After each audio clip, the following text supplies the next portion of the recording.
What are you going to do with that Bitcoin to make money?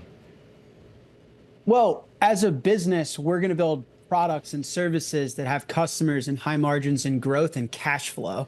So I've been very vocal. I don't think of 21 as a treasury company. We're a Bitcoin company.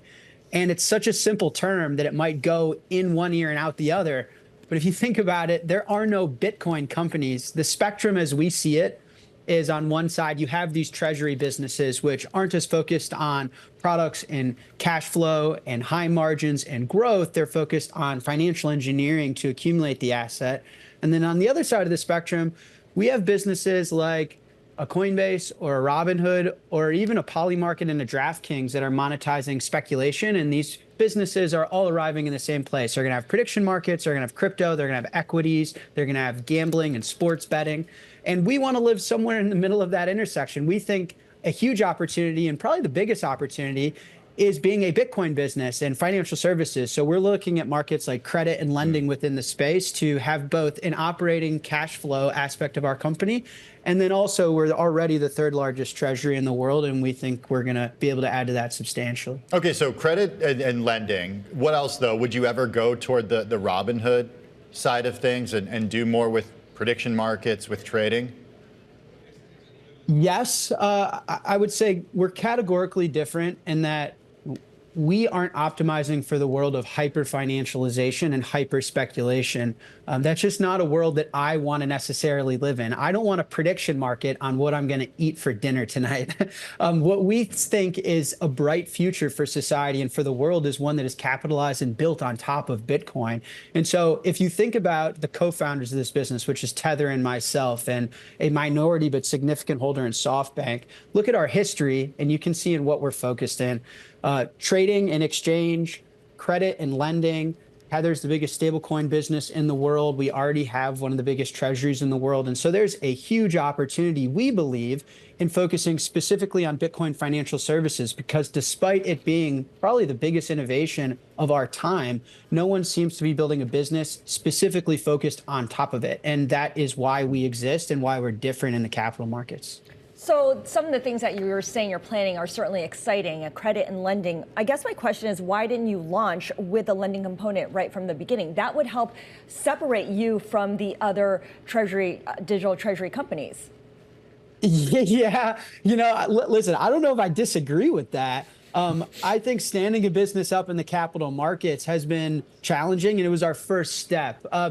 For example, I don't think anyone planned for the government to get shut down. That was a hurdle we had to overcome. It's hard to get approved by the SEC when they're currently not online. I was like, someone plug that thing back in. I got a business to build. But no, but to be serious, these are a sooner rather than later is what I can tell you guys and commit to on air. It is our utmost priority. Our order of operations, our product roadmap, so to speak, was to put the vehicle together, give it access to the capital markets, get partners like SoftBank involved, and stand it up so that it is an equity traded on an exchange like the New York Stock Exchange, which we are now. And it is a sooner rather than later. We expect to have news for you guys all. Maybe you can have me back when these businesses are launched. It's interesting timing. We've got the holidays, right? So the government shutdown has brought me right into Christmas and Santa Claus. But this is a sooner rather than later for us. Okay, and we will certainly have you back, Jack. No doubt about that. But in terms of sooner rather than later, are we thinking first quarter of 2026 for the lending component or the second half of the year? And let's see what my lawyers would want me to say here. I think that I think certainly in the early innings of next year, if not potentially before this year is over, we are sprinting. So we're not making no commitments, but just to give the markets an idea of our timeline, this is certainly not a 12-month project. I can tell you guys that much. Got it. We got to talk about the equity price here and what's happened, Jack, just in the last few weeks. It's down close to 80% below the all-time high reached a week after the combination was announced back in late April. The natural question is, in your view, what are investors missing? What's the market missing here? Well, I don't think the market has seen anything like us yet. So I think it's going to take them time to fully digest and appreciate what we're building. We're a Bitcoin company. And so, yes, we are one of the largest treasuries in the world. But no, we're not a treasury company. And we're not going to use either common equity or selling the existing Bitcoin on our balance sheet to finance future accumulation and debt. We're going to build products and businesses and cash flow.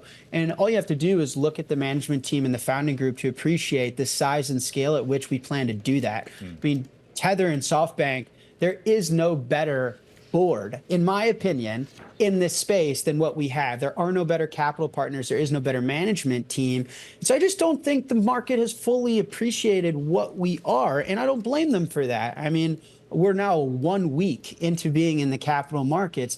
And then the other part of that is just that we are Bitcoin. We're a Bitcoin company. We derive a lot of our culture, of our mission, of our vision from Bitcoin, from things like the white paper. I mean, I just installed a Satoshi Nakamoto statue inside the New York Stock Exchange on Wall Street. Okay. And so we ride the wave that is Bitcoin. We're excited about that. And the volatility to us, we don't, it doesn't matter. We're plenty patient. We're going to let the capital markets really figure out who we are and what we are. So I think that's it. And it's no big deal. What would you say to shareholders who maybe bought at 50 or bought at 40 or bought at 35 or bought at 20 and are now nursing some pretty serious losses? What would you say to them?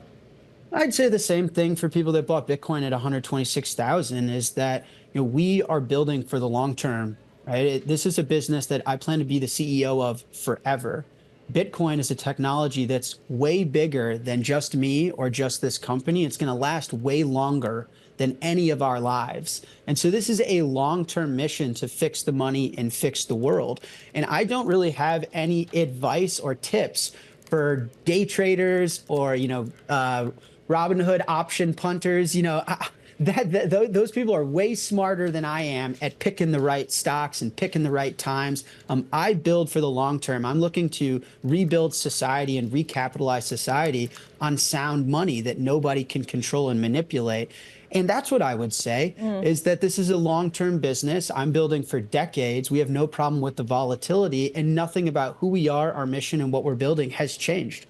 Jack, I want to get your thoughts on MSCI. What do you make of the proposal from that index compiler to exclude companies whose crypto holdings top 50% of assets? We know the OG strategy has made the point that mere exclusion from a stock index would have harmful consequences. So to some extent, that kind of confirms MSCI's point that they're an investment fund rather than an operating company.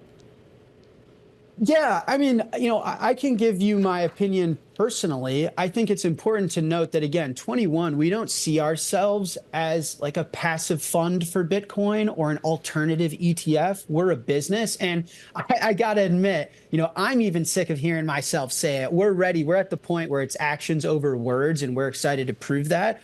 But I don't think us being included in index is like super top of mind. Right now, we're focused on businesses, products, cash flow, a lot of the stuff that we're thinking about with Tether. And so that aside, though, my general opinion is I think these indexes should optimize to get Bitcoin exposure somehow. I think it's very important that the passive investor has access to the best performing asset in human history, the best performing asset over the last 15 years, and now one of the largest assets in the world at $1.8 trillion. That's the size of these big, Mag 7 tech companies. So I think that passive investors should have access to it. Now, whether, treasury companies, however they're going to construct that, I got to be honest, it's not really top of mind for me because, again, we're not a treasury company, and that's not a requirement for our future success. Although we'd love to be included in the indexes, they can include us or kick us out. It doesn't matter. We're going to build amazing products, amazing cash flow, and build one of the biggest treasuries in the world and be the way to participate in Bitcoin in the capital markets.